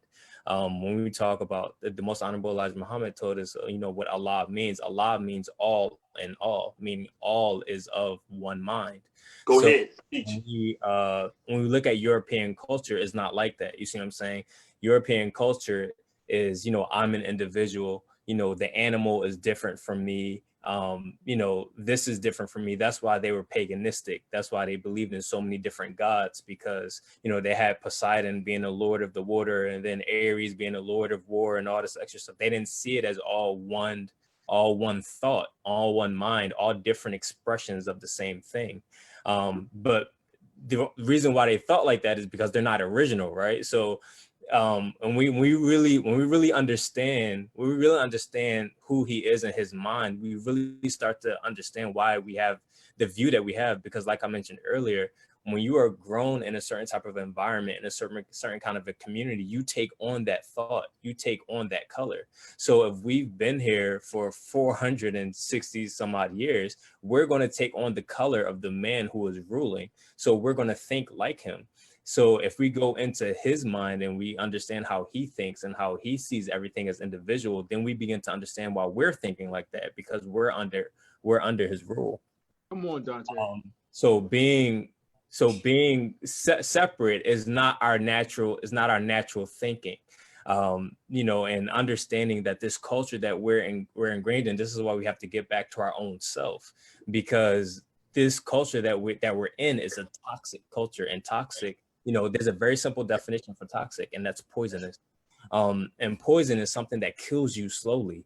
So when you ingest poison, depending on the amount of poison that you take, it can kill you instantly or it can kill you over time. It just depends on the volume, what type of poison, etc. So we've been here for, you know, this amount of time, for this long. We've been ingesting poison the whole time. Now we're wondering why we're dying. You see what I'm saying? Now we're wondering why, you know, we're dying in the streets. We're violence on each other. You know, there's other people killing us. We're wondering why we're dying in the numbers that we are. That's because we're in this environment that's literally poisonous to our very being. So Brother Lamont earlier mentioned about, you know, separation. That's why it's so key, because you have to separate in order to have life. You know, a lot of people hear the separation and they want to come up with all these crazy ideas. It's like, it's a very simple equation. It's very simple math. It's not difficult. You see what I'm saying? When you understand the man, his mind, and what his mind is doing to us on an everyday basis. I mean, you just look at, you know, what he builds, you know, his engineering, the minister said this a while ago, that, you know, whatever he produced, there's always a level of death that comes with it. So, you know, you have a car, an automobile, you know, you can go fast, right? But look at all of the toxins and the poisons that it's releasing in the air. You know, you have all these big companies that, you know, dump all this waste into the water, killing the fish, killing, you know, the birds with their windmills, etc. So you have these advances in technology, but you also have death that comes with it. So when we just begin to understand, you know, the nature that he brings with him, which is the nature of death, then we can better see why separation is the best and only solution. Thanks so much, bro. Really appreciate that. Like, I love how y'all broke that down, because I wanted our audience to really understand, you know, that term toxic and why we chose that in the title that we chose. You know, I like to also offer to the panel, when we understand, see, our enemy is one who does things in excess. So when we talked about toxins, right, as a scientist, you understand if I've been poisoned, again, going back to that snake situation, there's something called antivenom. So you can take a toxin and create something of medication to then heal you. See, we are talking about supreme science here. we're also taught that the pig, even though we as Muslims don't touch it, had a particular purpose in that it can be used as a medication to heal in some way, shape, or form, and that its body can be used to absorb a lot of excess toxin, and that's really what it was created for. Conversation for another time. So I just want us to understand there's a great duality and understanding to things that we may think are just bad have a use for us. Going to the fly, for example, right? We hate flies, but one thing we understand about flies, we know where there's dirt, where there's garbage to be disposed of. So they serve a purpose even in their being great bearers of toxins themselves. So as we segue now to our last question, and we'll continue to field any questions from the audience, go on to Brother Gabriel, and we want to talk about our babies, our children. What latent effect does tolerated domestic violence impose on an adolescent mind? One more time, what latent effect does tolerated domestic violence impose on an adolescent mind? Yeah, and it's a heck of a question that speaks to the challenges that we've had in our families. You know, when we have harmful relationships, intimate partner relationships that are violent, you know, as the question, you know, articulates, the people who are also harmed are the children who have to watch it and experience it. I would go as far as to say that that's also regardless of gender. Boys and girls both receive that information differently. And what tends to happen is that it kind of ties into the last question as far as how we look at toxicity.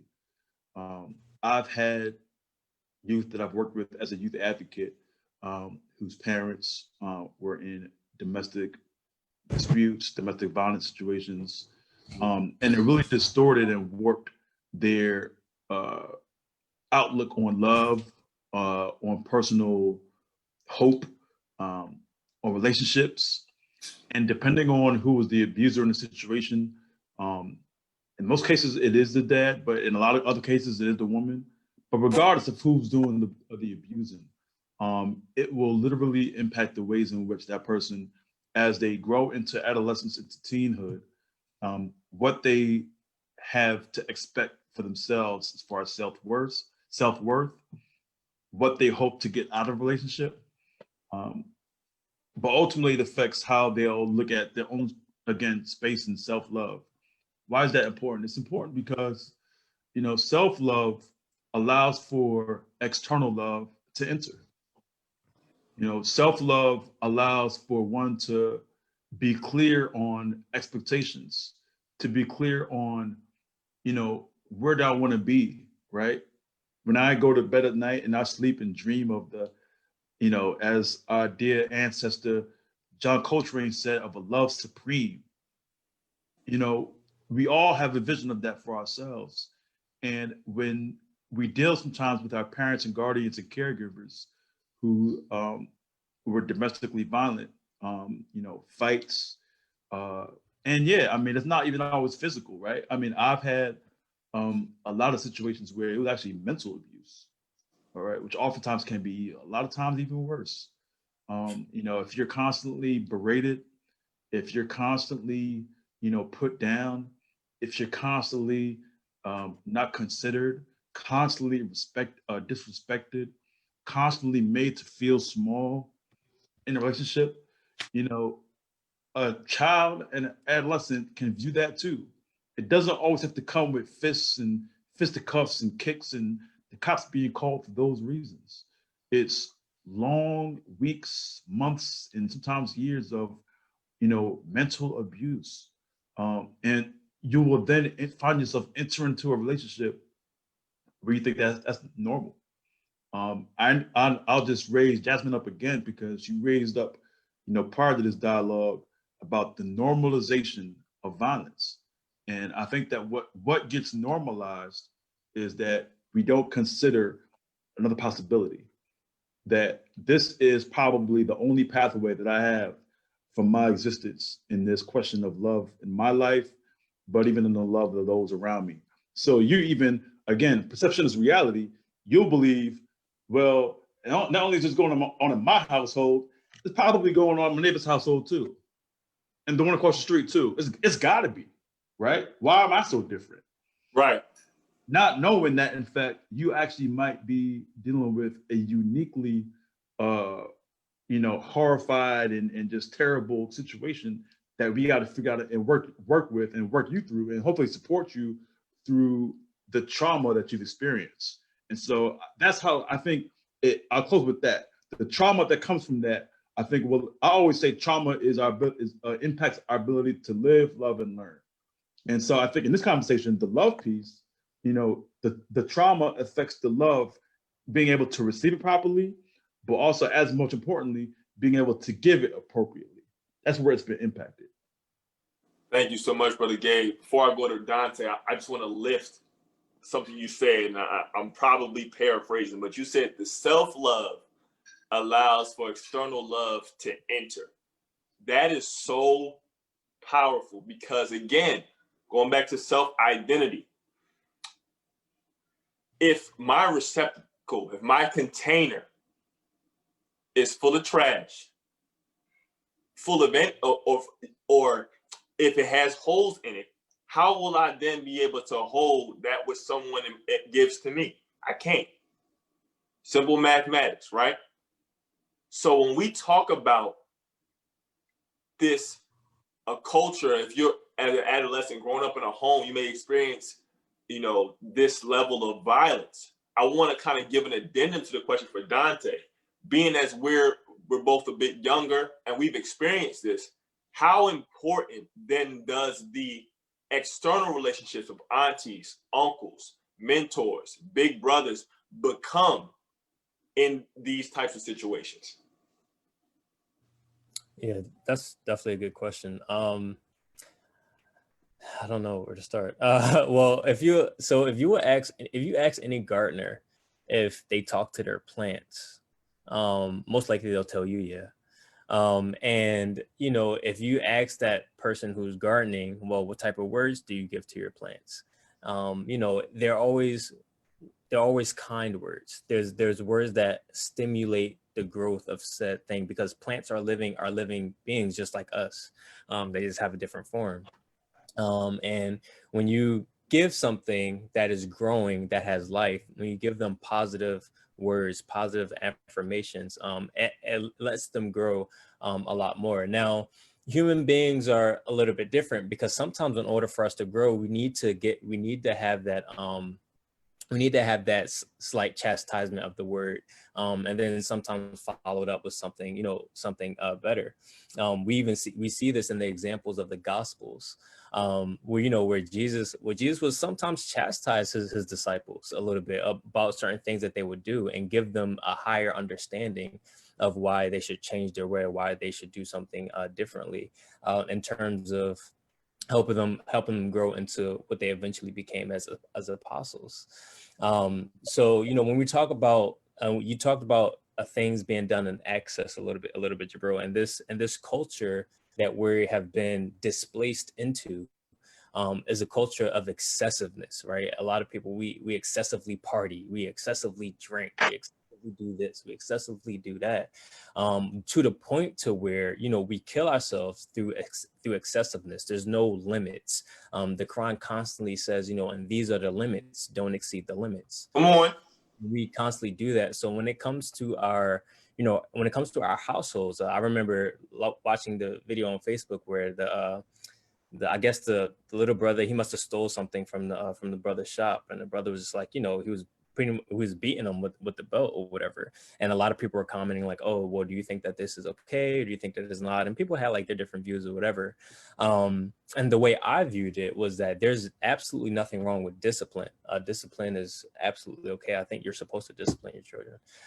But I think the problem comes, as it always is when you do it in excess. Like, what does excessive discipline looks like?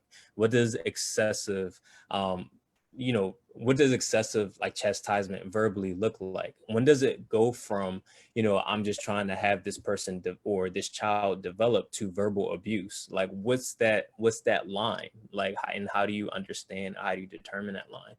So, when you have these things in access, especially growing up or in being, preteen, teenager, et cetera, your mind is still developing. I think we talked about this in the Valence of Violence. I'm not sure. I'll go back and I'll watch it to kind of make sure. But we talked about the impressions on the mind, and how when your brain is developing, negative experiences literally implant themselves inside of your brain as your brain is growing, because your brain is an elastic organ. It moves, it contracts, it does all these different things. So when you have different experiences, depending on how traumatic they are, they literally impress themselves upon you. And we can even talk about this back, in slavery, our traumatic experiences and our excessive abuse down there has passed itself on inside of our genes.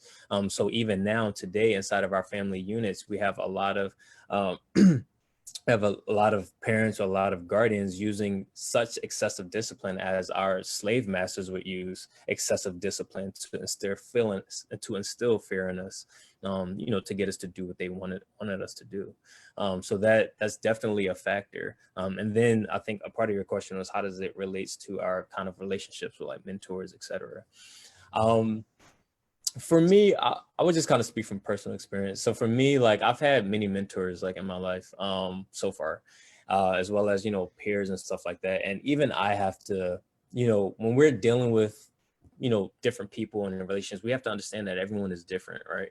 And I think when it comes to being a mentor, mentee, or having these different type of relationships, this is really important for you to get to know the person, because, you may talk to somebody, very softly, but you may say a word that they just don't like and it ticks them off. And then it's like, well, I didn't know that word, messed with your mind or whatever, but we have to understand people's experiences. You see what I'm saying? We don't know how another session, we don't know how people grew up. You see what I'm saying? We don't know the type of, commands that their mothers or fathers or grandparents or whoever, gave them. So we don't know what words trigger them. You see what I'm saying? We don't know what things may, take them off. So when it comes to our relationships, outside of our core family unit or outside of our, family members, we have to be very, very mindful of how we're talking to people. We have to be very, very mindful of how we're treating others. I personally experienced this when I went to school down south. Now, everyone knows that in Philly, like, Philly is Philly. Like, Philly is a special place. And we relate to each other very weirdly here. Like, it's low-key a toxic relation, but, it's I don't want to say it's okay, but like, we, like, people from Philadelphia really understand it, I guess, in a way, to where like, it's not offensive to us. So, going down south, a lot of, a lot of people down south is a little softer. So I had to learn how to tone it down when I went down there, because, a lot of people will get offended. And I'm like, I'm not saying this to offend you. I'm just kind of like joking around. They're like, yeah, but you can't joke like that. You see what I'm saying? Da, da, da, da, da. And people really take offense to it. It's just like how I was talking or how I would joke around or whatever. But that, that small experience really taught me that, even people in different geographies, you see what I'm saying, relate to each other differently.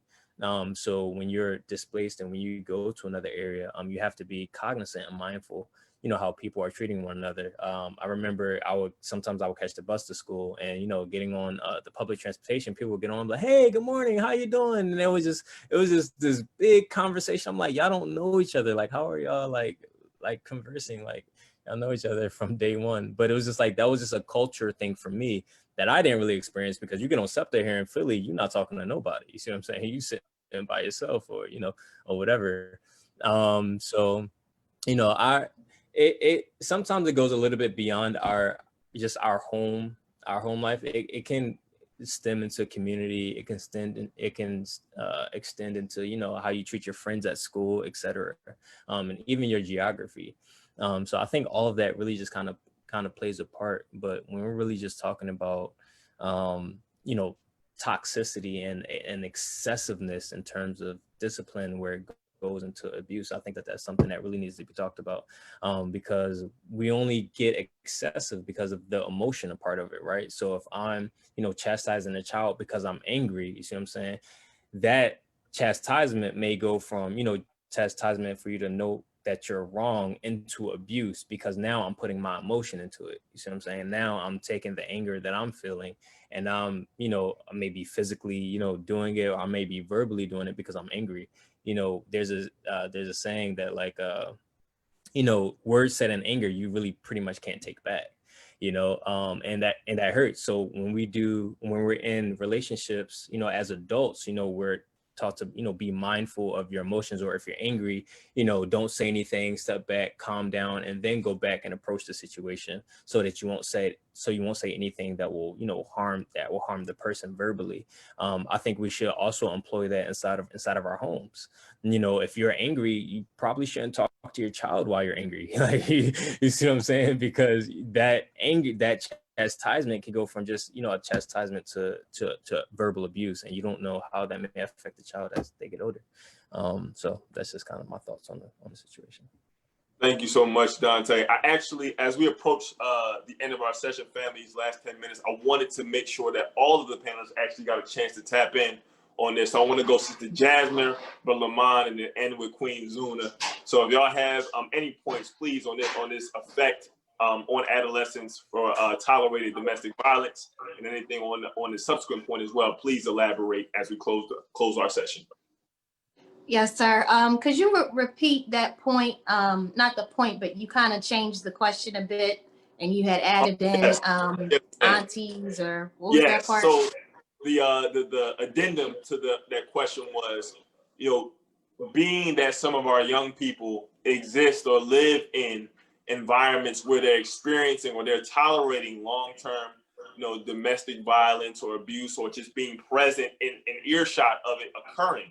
How important then do those outside home or external relationships, those aunties, those uncles, blood relation or not, those mentors become to that young person? So I think that's very important, just for the simple reason, of course, of, having someone else to be able to reach out to talk to that you trust, right? Because it's about trust sometimes, and sometimes as an adolescent or even a child, when you go outside of your home and try to talk about the violence that you witness, you might feel as if you're doing something wrong. You know what I mean? And so in having someone there that you can trust, that's close to you, whether it be a family member or a close family friend, I think that's very important. It's unfortunate sometimes because, as Brother Gabe was saying, a lot of the time, domestic violence is not just physical, it's mental. And a lot of the times abusers, what they do is they try to isolate their victims. And so in isolation, meaning that, well, stay away from your mother, stay away from your cousins and your family. They try to keep them away from their own family sometimes, to kind of keep abusing them. You know what I mean? And that in turn affects the children, And so it's very important, children and adolescents that have outlets and have access to cousins, or friends or aunties or uncles, that foundation, I think, is very important. Thank you so much. Going straight to Brother Lamont. Yes, I was just listening and taking in a whole lot of things. One of the things that I wanted to say was that, the Honorable Minister Louis Farrakhan has taught us that verbal abuse is just as bad as physical abuse. So when you're in a home and you constantly hear the man or maintainer in the home calling the mother out of her name, trying to intimidate the mother in a sense to make her like afraid of you as a man, that she can't, and sometimes we as men can be so egotistical. Come on. That, women do this sometimes, but sometimes we as men do it. We cut people off, we don't want to hear. And sometimes it's painful for a man to hear where he's falling short. And that's why I initially stated that manhood training is so important, because just like a woman, and our sisters, need a class to learn how to control their tongue, because most women can tear down men with their tongues. And a lot of women specialize in doing that. And if we're fragile as men, and some sisters, most women study men, and they know our weaknesses, and they know the things to say to trigger us to get a certain kind of response out of us. So my teacher and our teacher, the Honorable Minister Louis Farrakhan, said, if you have to beat a woman, you don't need a woman. Come on. Because that means that you lack wisdom. And a lot of women don't like this word, but the Most Honorable Elijah Muhammad said the respect, the protection, and the control of the Black woman. Now, some say, ain't nobody controlling me. Well, a man can't protect what he can't control. If you don't want to come up under the control of God, either you coming up under the control of God or you up under the control of Satan. So here comes that rugged individualism, where you want a man to maintain and protect you. But if I'm a man and I know certain things, then if you're a woman, you shouldn't want to be out all times of the night. And if you do have to leave the home, you should want your maintainer and protector with you. Come on. Satan feeds the natural phenomenon of this thing where I'm independent. I do what I want to do. And we glamorize this individualism, but then when you go out into society and something happens to you, then you say, well, where was the brothers at? No, where was your man at? Where was your uncle at? Somebody that could have protected you, but you want to be this self-guided. See, we got to come up under the guidance of God. And I say this, that our children watch us in the home. That's right. We got to be quite honest. Being up under a slave master for 460 years is not an excuse, it's the reality. There's no book for us as Aboriginal people on parenting. A lot of us made a lot of mistakes with our children. But the Honorable Minister Louis Farrakhan gave us something called the 8 steps of atonement. And I think something that we need to learn is that we need to learn to atone to our children for whatever verbal abuse or things that we did to them. We need to learn how to atone to our wives and our significant others that if we said something that was harmful or destructive. Do you know how many men, or do you know how many women go to bed at night crying because somebody verbally assaulted them or made them feel like they was less than human? Brother Gabe said that being able to express yourself, there's nothing, a lot of times arguing, we're going to have disagreements, man. We got to get out of this myopic understanding of relationships that we're not going to have disagreements. We're going to have disagreements because we come from different upbringings. But the disagreement should never allow us, one, as a man, first of all, as a man, if you're losing an argument, first of all, we shouldn't be arguing, but if we get into an argument, our spiritual base should want us to come to some point of agreement that we can agree to disagree. But me as a man should never think about striking my wife. Come on. Because we as men know that real men don't hit women. Cowards hit women. Right. I'm going to say it again. Real men don't hit women. Cowards hit women. And when you have to hit a woman to make her submit, then that means you lack wisdom. So again, she is the serious creature of God, and you and I have to know how to handle her, and she has to know how to handle us. I say this in closing. The Honorable Minister Louis Farrakhan said, you and I must learn how to be kind to one another. Me as a man, I'm a people person. I'm an affectionate person. I hug. And that doesn't mean I'm hugging you because I want you. So when I wake up in the morning, the first person I hug is my wife. Assalamu alaikum, Queen. How you doing? How's your day? Just to start off the day. You know what I mean? So she feels that energy that I'm here with you. We a team. This rugged thing where you do your own thing. No, my success is your success. And if we don't look at it like that, we will be warring at each other. Because as a maintainer, I can't do the things to maintain unless she trusts me. So, brother, we have to learn how to atone when we've been wrong. And me being on this journey with my queen for 18 years, we got to learn to listen more. We got to learn to have empathy. And we definitely got to let people express themselves. And if you express yourself and you see something different than me, That don't mean we got to keep going back and forth. You just don't see what I see, and it's okay if we don't see things the same way. We're going to see things based on our emotional makeup, based on our childhood, and based on our experiences is going to affect how we see what we're looking at. Thank you so much, Brother Lamont. Quick point, and then we're going to end it strong with Sister Zuna. Going back to language, you know, you brought up if you as a man are losing in the argument. I think we have to rethink the fact that somebody has to win an argument or lose an argument. That's right. Why can't we just have dialogue, and then we've approached the point at which there's an impasse? But see, I was told I don't go to bed angry with my wife. You know what I'm saying? So teach. I do my best to let her know, baby, I was wrong. You know what I'm saying? Or I talk about it the next day, but I'm not going to go to sleep with my life partner so upset that I'm fuming and can't get over it. Right. So I don't move to beat her in intellectual gymnastics when we having a conversation. That's beneath me as a man. That's beneath me as a Muslim.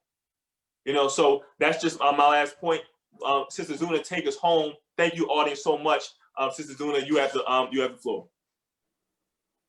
I really just have one quick point to add actually to kind of what Sister Jasmine said. She had talked about trust, right? And to the original question about tolerating violence in the home and being impressionable on a young mind. I don't think that we think about how much we are teaching our children trust or the lack of trust in us and themselves and the people around them, right? When we have things like this breaking our homes down and the children are present, then who do they trust? How do they learn properly to trust someone when they can't go to the people who created them? When they don't feel like it's even okay because of what's going on with the people who created them to go to an auntie or uncle, right? In order to express themselves. I think that we really have to sit and think deeply about what it is that we are teaching our children or the lack thereof in that area. That's all I really wanted to say. All praise to God. Well, family, thank you so much, our esteemed audience, for engaging us on this topic. Thank you for your comments, your questions, your building amongst yourselves in the comments. We really appreciate it. This has been a house divided, toxic love, domestic violence, and healing the Black heart. Thank you, Brother Dante, Sister Zuna, Brother Lamont, Brother Gabe, Sister Jasmine. And also, don't think, Brother Samir, we ain't hear you bear witness real quick, coming off the back office. So I had to make sure I mentioned that. Thank you so much, family. We have enjoyed this 5-part series. We look to continue at some point in the future. And we wouldn't be here if it was not for you all. I'm thoroughly humbled to have been able to host these several sessions. I've learned a lot. You know, I've been faced with a mirror, and a lot of times with things I need to work on, things I do well, not so well. But I have fallen in deep love with these panelists, and deeper love with my people, and in deepest love with the teachings of the Most Honorable Elijah Muhammad, reflected in every single session that we've had. So with that, I want to, hold on. I'm sorry. We have a quick question. I want to make sure I address that. How do we, from Brother Chris, how do we take this platform and expand it into many more circles when aired? And do we have DVDs to hand out or even sell to people that need to hear? So like I was just saying, and that's another going back to aunties and uncles, we will be expanding this platform, trying to get it across other ones aired on different platforms. No DVDs at this time, but we're going to make sure that we continue the conversation. And as we know that these are timely topics. So without further ado, I want to reintroduce and bring back on to close us out, Brother Leroy, the co-chair of the 10,000 Fearless Philadelphia. Thank you, sir. Assalamu alaikum, brother, and thank you. Thank you, Sister Jasmine. Thank you, Sister Zuna. Thank you, our illustrious host, Brother Jabril. Thank you, Brother Lamont. Thank you, Brother Dante. Thank you, Brother Gabe. Great night tonight.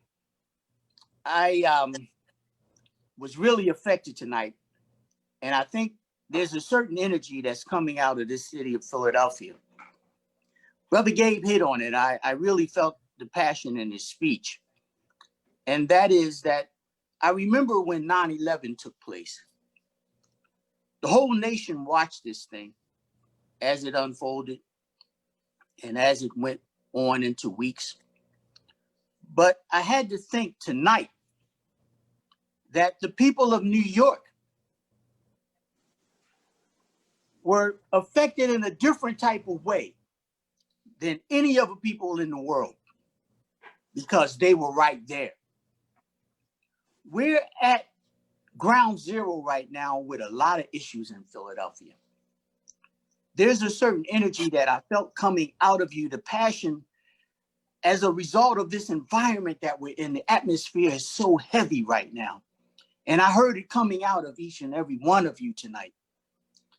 And this energy, which turns into synergy, which can move us in the directions that are necessary to make the will of the Honorable Elijah Muhammad present in this country and throughout the world, can come right here from Philadelphia.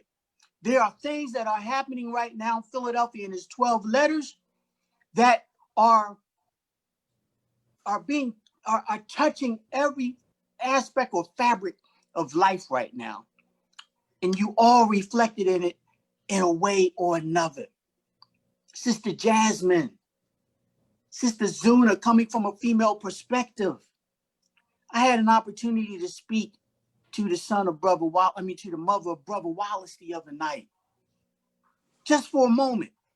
And the energy that was coming out of her, that type of energy is emanating, based in Philadelphia, but spreading out. So I want to read something to us all right quick, if I may. This is out of the book of Revelations. Revelations 3 and 7, where it says, "And to the angel, messenger of the assembly of the church in Philadelphia." Now, you don't have to physically be here. This has nothing to do with the location that we're in. It's the spirit of the Philadelphian mind. These are the words of the Holy One, the true one, who has the key of David, who opens and no one shall shut, who shuts and no one shall open.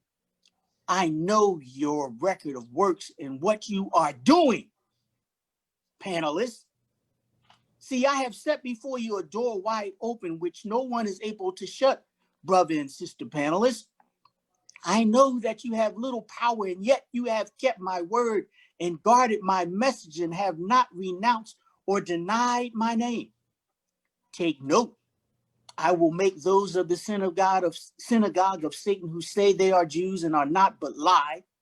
Behold, I will make them come and bow down before your feet and learn and acknowledge that I have loved you, because you have guarded and kept my word of patient endurance and have held fast the lesson of my patience with expectant endurance that I have given you. I also will keep you safe, brother and sister panelists and participants in our audience tonight, from the hour of trial and testing, which is coming upon the whole world to try those who dwell upon the earth. I am coming quickly. Hold fast what you have, so that no one may rob you and deprive you, brother and sister panelists and participant, of your crown. He who overcomes is victorious. I will make him a pillar in the sanctuary of my God, and he shall never be put out of it or go out of it. I will write on him the name of my God and the name of the city of my God, the New Jerusalem, which descends from the God out of heaven, in my own new name. He who can hear, let him listen and heed what the Spirit says to the assemblies of the church. I want to thank you all of the participants. I want to repeat something that I have said often. This is not Leroy's call. It's not Brother Captain Anthony's call. It's not Brother Sabir's call. It's not any of the panelists' call to bring you out to the 10,000 fearless. This is the call of the Honorable Minister Louis Farrakhan. He asked us to participate in this. He asked us to do it. So whether you do it or you not, that's your decision. But let us be found in this hour and in this time, being active. I don't care if you're Muslim, Jew, Christian, atheist, agnostic. I don't care. We don't care.